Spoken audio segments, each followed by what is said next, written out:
Marvel fans, get ready, get ready, get ready. We got something cool coming up. Alright, look. If you love manga, if you love tokusatsu, maybe a kaiju or a dozen, it is time for something really cool you do not want to miss. We're talking Ultraman, everybody. Heck yeah. But I can't do that by myself. I need to welcome some amazing creators.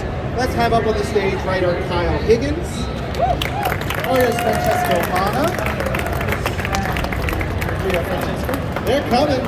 I think they're waylaid by kaiju in the back, everybody. It is a very dangerous situation in the Marvel booth right now. It's tough back there, huh? It is Crowded. Our artist Francesco Manna and original manga creators Eiichi, Shimizu, and Tomohiro. We're getting, again, these kaiju, you guys, they're really rough back there. Come on, we'll get our, please, Eiichi, Shimizu, and Tomohiro Shimoguchi.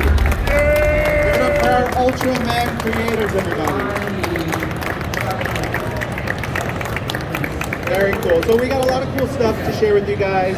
There's a signing that's going to be happening. Before we get into that, we have some questions, a little information we'll share. You guys have one microphone that we'll share between y'all. Check microphone. There you go. Thank you, Francesco. Kyle and Francesco, you've been working on Ultraman for a little while now, doing some really cool stuff for Marvel.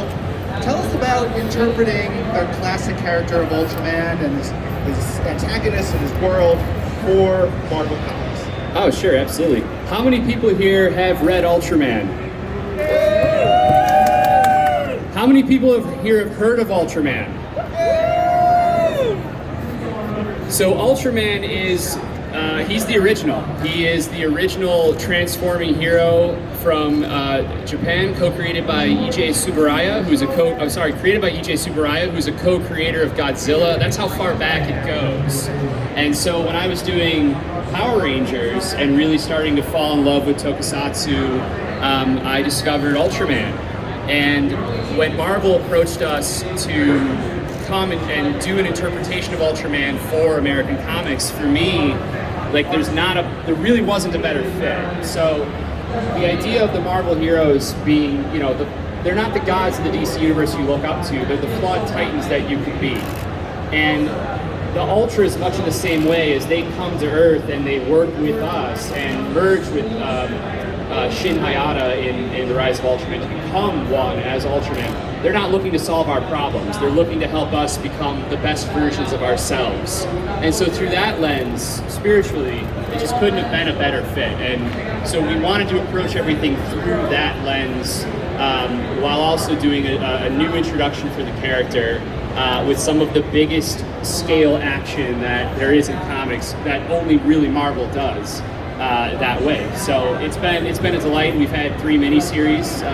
Our 3rd one is wrapping up right now, and I think we're going to talk in a little bit about something even more exciting that is perhaps even more Marvel-centric in the very near future. Very multiversal, maybe. Francesco? From my point of view, artistically speaking, handling a so much iconic character, my goal was to respect the character self and giving him a Marvel touch.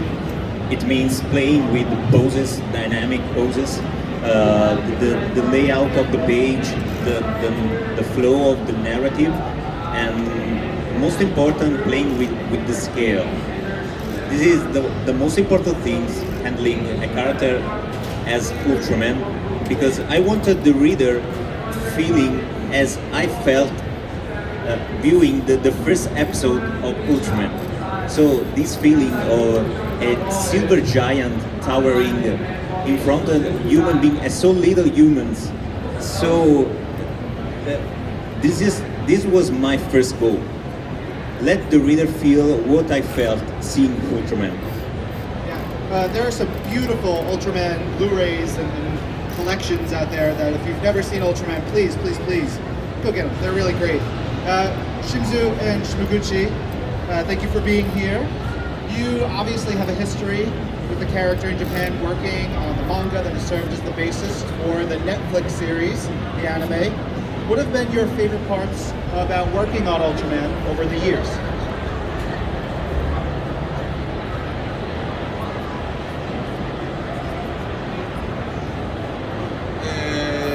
そうですね、仕事として、一番印象的だったら、それこそネットフリックスの映像化っていうのが一番印象的で、それで日本の漫画を我々描いてるんですが、ネットフリックスによって全世界に発信されることによって皆さんに知っていただけるっていうのは大変嬉しく思っています。So one of the impression work that was working with the Netflix, because the Netflix is broadcasting worldwide and also streaming worldwide, and by streaming Netflix, the Japanese manga will be aware to the worldwide, and that is most impression work.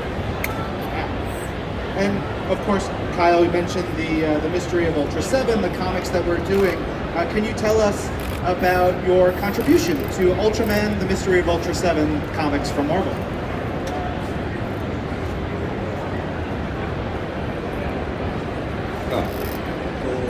バリアントカバーを書かせていただいたんですけど、セブンが今年55周年記念っていうのもあるので、その思いも込めてカバーを書かせていただきました。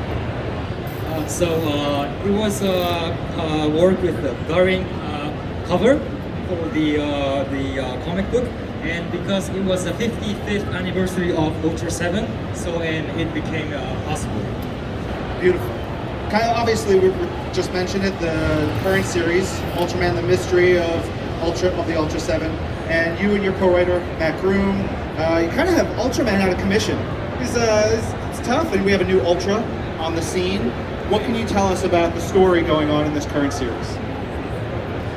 Well, one of the things that's been the most exciting for Matt Groom and myself, who is my co-writer, was that from the first day we started talking to Tom Brevoort and C.B. Cebulski about this project, we came in with a pitch that was very thorough and extensive. And that pitch carried through multiple miniseries, introducing everything from Ultra Q to Ultra 7 to some of the characters that are in Ultra 7 right now, like our interpretation of Jack, as well as reframing the central metaphor of kaiju. For those that don't know, one of the things that I respond to so much in tokusatsu is a lot of the allegory, and so the kaiju representing different problems and ills of society, we wanted to put that through the year 2020 Marvel Universe lens, in the way that we tend to push problems down the curb to future generations and how that can come back to bite us. Ultra 7 is one of the culmination points of that story. So everything that comes out here has been planned, and I think when you see where we landed, you'll understand why our next mini-series may take on something more of a marvelous scale. Ooh, like a good tease, Shimizu and Shimoguchi, you've worked on Marvel Comics before, of course. Can you tell us how Avengers Tech On came together? 10年ぐらい前にその企画が動いてて、その時に声かけていただいたのがきっかけで、ありがたいことに続投させていただいてやりました。So the project itself actually started from 10 years ago, but it didn't really make it happen. But after 10 years, still, he's involved and he's very honored about it. Kyle, you've been teasing it. You've been hinting at it. But next year, there is going to be a spectacular crossover miniseries between Ultraman and several Marvel superheroes. Please tell us what's got you so excited about this series. Well, again, I think, as I was just saying, the tenets between the characters, at least spiritually, are very much in line for Matt and myself. And so we live I was talking about this on the panel yesterday, we live in a world where Into the Spider-Verse won an Oscar, okay? Marvel is multiversal, and so are a lot of our readers. And so the idea of some of these really one-of-a-kind, large-scale Marvel Universe threats also looking in a more multiversal direction, without spoiling who and what and where. Well, no, I can say where. It's in the Ultraman universe. Some of those threats might be coming in a new way, and the heroes that come as a result, I think it's really tricky. But I'll put it this way: we're telling a story that is both hopefully incredibly honorable towards all the characters, particularly the Ultras. But I think my favorite part is what the Marvel heroes might learn as a result. For sure. And that's coming in 2023. You can stay tuned to Marvel and everything that we're doing for more information about that. It's very exciting. I'm getting word that we are not alone here. We need some protectors on this stage. I believe the Ultras are here. Can we make sure that we can see if the Ultras can join us here on the stage? Because I think that would be a really cool situation. Let's bring them on out.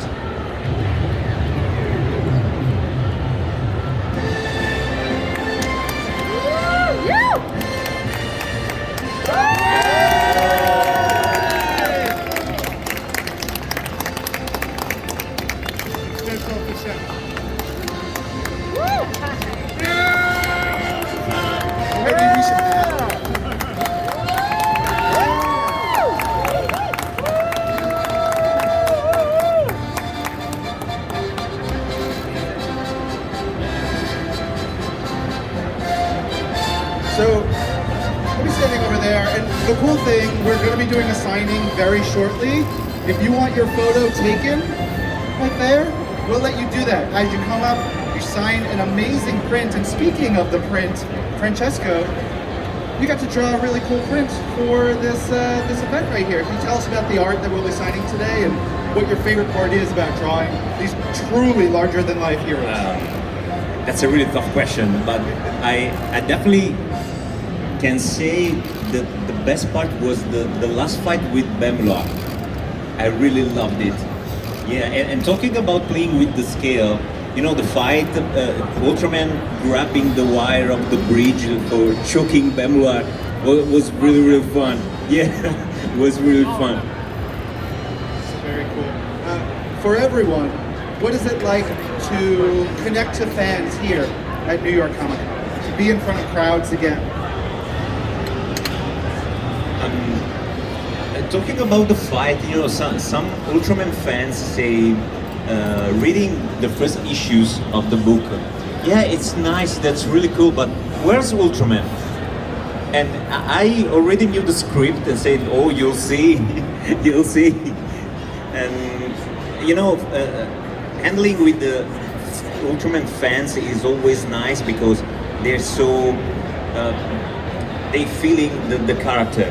Yeah, so it's really great.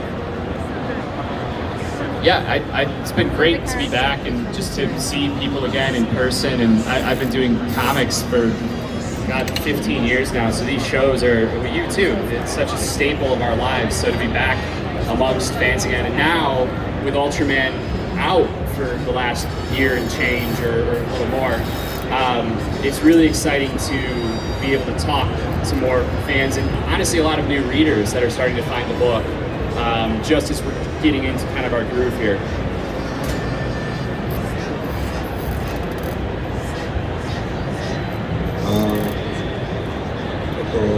アニメのウルトラマンもファイナルシーズン迎えて、コミコンもクライマックスに向かっていってるので、こちらのウルトラマンもよろしくお願いします。 Okay, so the Netflix Ultraman is coming to final. So the New York Comic Con is coming to final. So please enjoy the show and also the Netflix final season.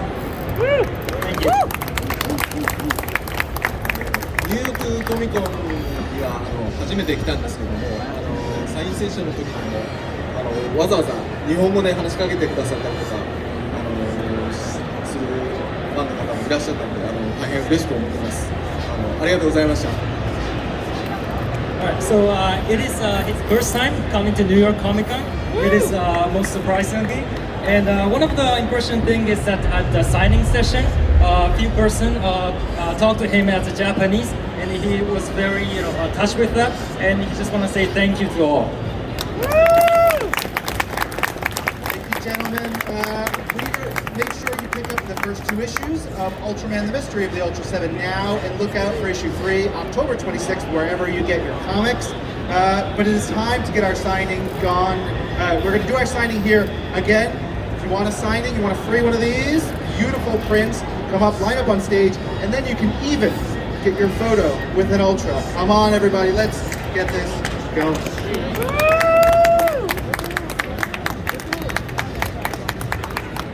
What do you think?